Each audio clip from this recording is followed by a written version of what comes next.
محترم مسلمانانو خویندورونو علماء کرامو د شپاړلسمې د اوولسمې او د نورلسمې روژې ډېر زیات ناشنا عمل ذکر کړی دی او ډېره زیاته ناشنا او ډېره زیاته عجیبه وظیفه ذکر کړې ده.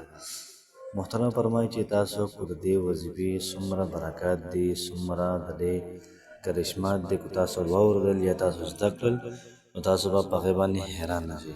دومره حیران کن وظیفه ده، یو قسم ده د ژوند د تبدیلۍ او د ژوند د بدلون وظیفه ده. محترم که داسې هم غواړئ په خپله زندګۍ کې بدلون راوستل غواړئ، خپله زندګي سادول غواړئ، دا وظیفه دا درنه مس نه شي، ځکه چې عالمانو هغې ډېر زیاته فایدې لیکلي دي.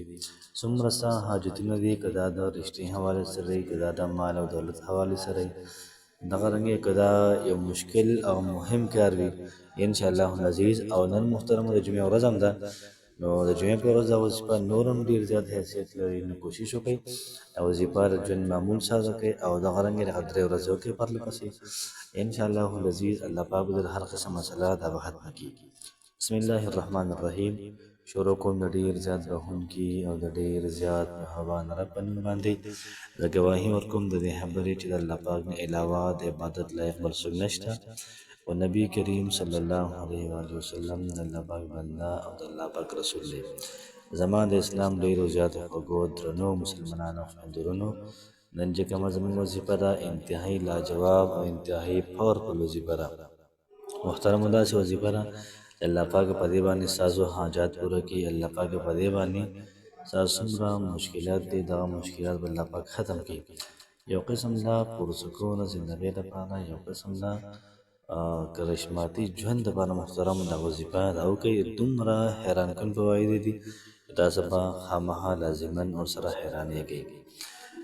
یا الله څومره کسان چې دا ذکر کوي، دا وظیفه کوي، د هغوی په ژوند کې بدلون راولي. څومره کسان دا ذکر کوي، دا وظیفه کوي، د هغوی حاجات پوره کوي. څومره کسان دا وظیفه کوي الله د هغوی څومره مشکلات دي دغه مشکلات ختم کړي، والله څومره حاجات دي دا ولې پوره کړي. که چېرته کاروبار نه وي ربه کاروبار ولې ورکړي، که چېرته رشتې نه وي ربه رشته ولې ورکړي، چې څومره سیم په ژوند کې پکار وي ربه دا ورکړه والله.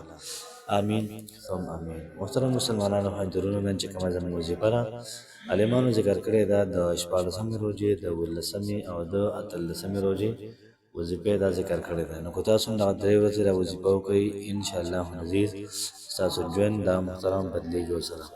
وظیفې ترتیب او د وظیفې طریقه کار به داسې شي چې تاسو به 2 رکعته نفل وکړئ. نیت کوم د زړه اخلاصه 2 رکعته نفل په دې زیروه فرضانه خدای خاص الله تعالی را محمد کعبه شریف په لور کو. الله اکبر. 2 رکعته نفل نیت به وتړئ. هغې نه بعد به الحمد او بیا به د هغې نه بعد تاسو سورة الکوثر دا به 3 پیرې ووایئ. انا اعطیناک الکوثر فصل لربک وانحر ان شانئک هو الابتر دا به 3 پیرې ووایئ. بیا به د هغې نه بعد تاسو 2 رکعته کله پاڅئ. په 2 رکعت کې د سورة فاتحې نه بعد به تاسو سورة الناس قل اعوذ برب الناس ملک الناس دغه سورت به 3 پیرې ووایئ. دا هم کله پوره کړه بیا به ته سلام وګرځئ. بیا به د هغې نه بعد 21 پیرې درود شریف وي او بیا به د هغې نه بعد 3 پیرې دا به سورة یاسین وي. چې کله د سورة یاسین 3 پیرې وي بیا به د هغې نه بعد درود شریف وي 21 پیرې او بیا به د هغې نه بعد خپله دعا وکړي چې سم دې پکار یې سم غواړئ د الله پاک نه انشاءالله العزیز.